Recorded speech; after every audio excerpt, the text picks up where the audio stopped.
Dès cette semaine, il y a le premier événement qui a lieu à Sainte-Luce. C'est un événement privé. Donc, on va avoir là-bas des jeunes de l'école primaire avec les gens du Club des 50 ans et plus. Ça devait être un événement intergénérationnel, mais dans les circonstances, c'est impossible. Et ils vont quand même se joindre à nous pour l'activité. Puis ensuite, il va y avoir 4 lieux sur la tournée où le déroulement va être essentiellement le même. Rivière-Trois-Pistoles chez le collectif Le Récif, mardi 10 novembre. Le jeudi 12, ça va être au Centre d'art de Kamouraska. Mardi 17 novembre, ça va être à la municipalité de Trinité-des-Monts. Puis le vendredi 20 novembre, ça va être au musée du Témiscouata à Témiscouata-sur-le-Lac, dans la bâtisse du Beau-Lieu culturel.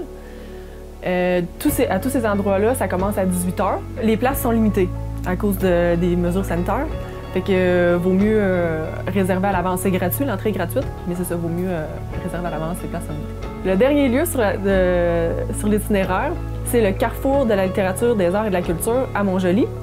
Et là, il y aura une résidence de co-création juste avant l'événement, avec une autrice de la région, Élise Argois, et qui va préparer un texte ou des textes en lien avec mon travail, avec mon projet, et qu'elle va présenter le soir de l'événement à Montjoly. Pour ces 4 endroits-là, le déroulement va être essentiellement le même, c'est-à-dire que les gens vont entrer, vont être accueillis par moi-même et mon collègue artiste qui est preneur de son, Guillaume Lévesque. Et là, ils pourront déambuler, visiter l'exposition, prendre un premier contact avec les œuvres. Ensuite, je vais prendre le temps de leur donner le contexte, leur présenter un peu mon projet. Et ensuite, il y aura un retour aux œuvres, puis une discussion de groupe pour ceux qui le souhaitent. Mais c'est vraiment libre, là. Si les gens veulent participer à la discussion, ils peuvent le faire. S'ils veulent être présents sans participer, ils sont les bienvenus aussi. Et ensuite, il y aura pour ceux qui le souhaitent un retour aux œuvres de manière informelle encore. À la base, c'était parce que l'expo elle-même, ces œuvres-là que j'ai préparées, que j'ai conçues, c'est un prétexte à aller à la rencontre des gens. Et c'est pas les gens qui viennent voir les œuvres à la base, c'est vraiment les œuvres qui vont chercher les gens. C'était ça mon but, mon objectif. Parce que je veux savoir, j'ai fait tout ça parce que je veux savoir comment les gens se perçoivent eux-mêmes dans leur lien au territoire. Comment est-ce qu'ils perçoivent le territoire, mais comment est-ce qu'ils se perçoivent vis-à-vis du territoire? Comment ils se définissent par rapport à ça. Puis, c'est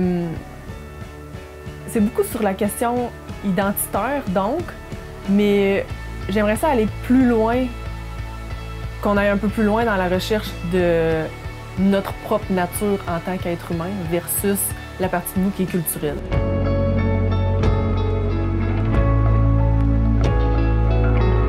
Les conversations vont me servir aussi après pour un projet de court-métrage d'animation.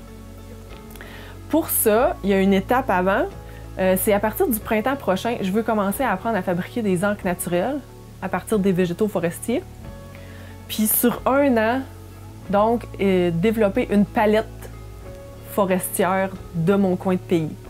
Et c'est avec ces encres-là que je vais concevoir mon court-métrage d'animation. Je vais utiliser ces encres-là.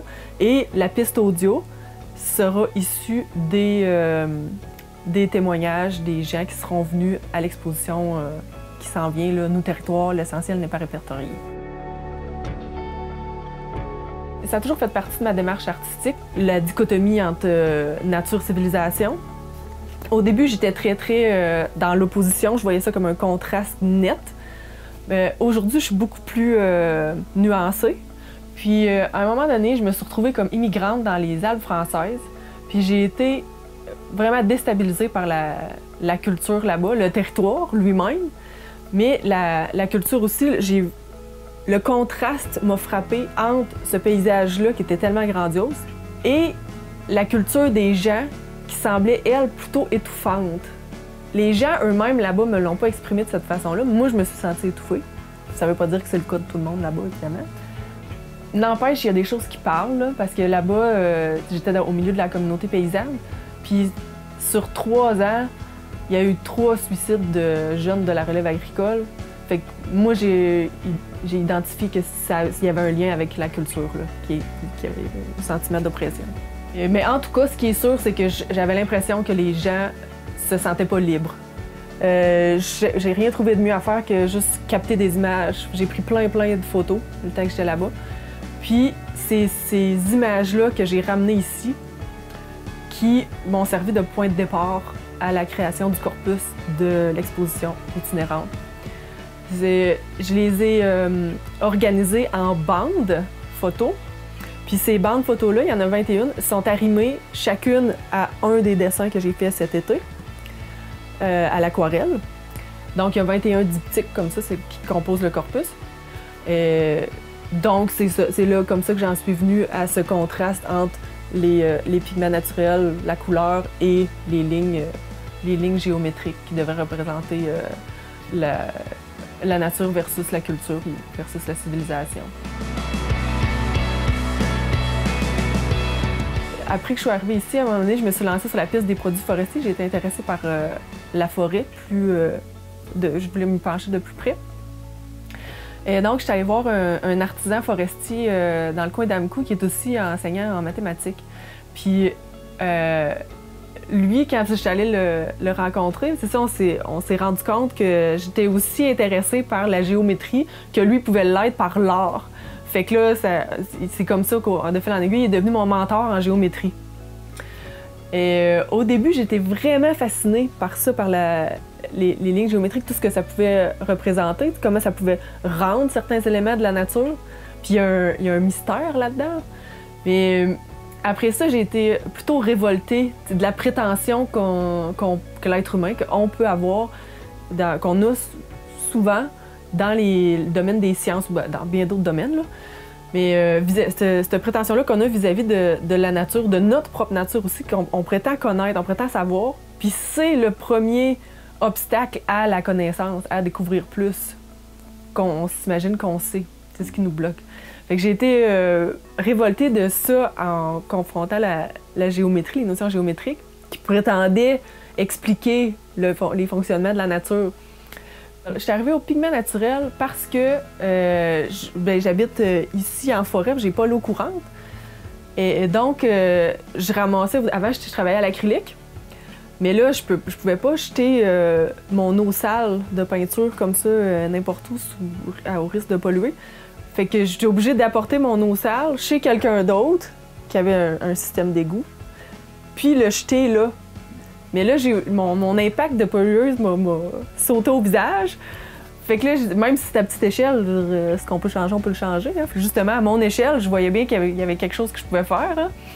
Fait que j'ai laissé l'acrylique, puis je suis passée au pigment naturel, à l'aquarelle au pigment naturel. C'est essentiellement pour ça.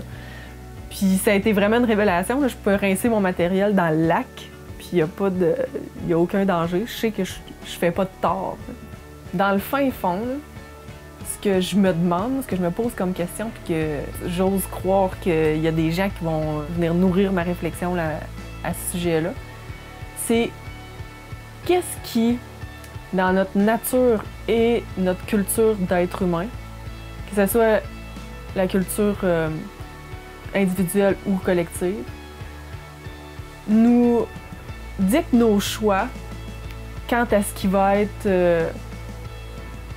endommagé, puis ce qui va être protégé en nous et alentour de nous. La question de départ que j'ai l'intention de poser aux gens, je peux la révéler, qui est une bonne piste de départ pour la réflexion, c'est: est-ce que vous avez le sentiment que vous appartenez au territoire ou bien que c'est plutôt le territoire qui vous appartient?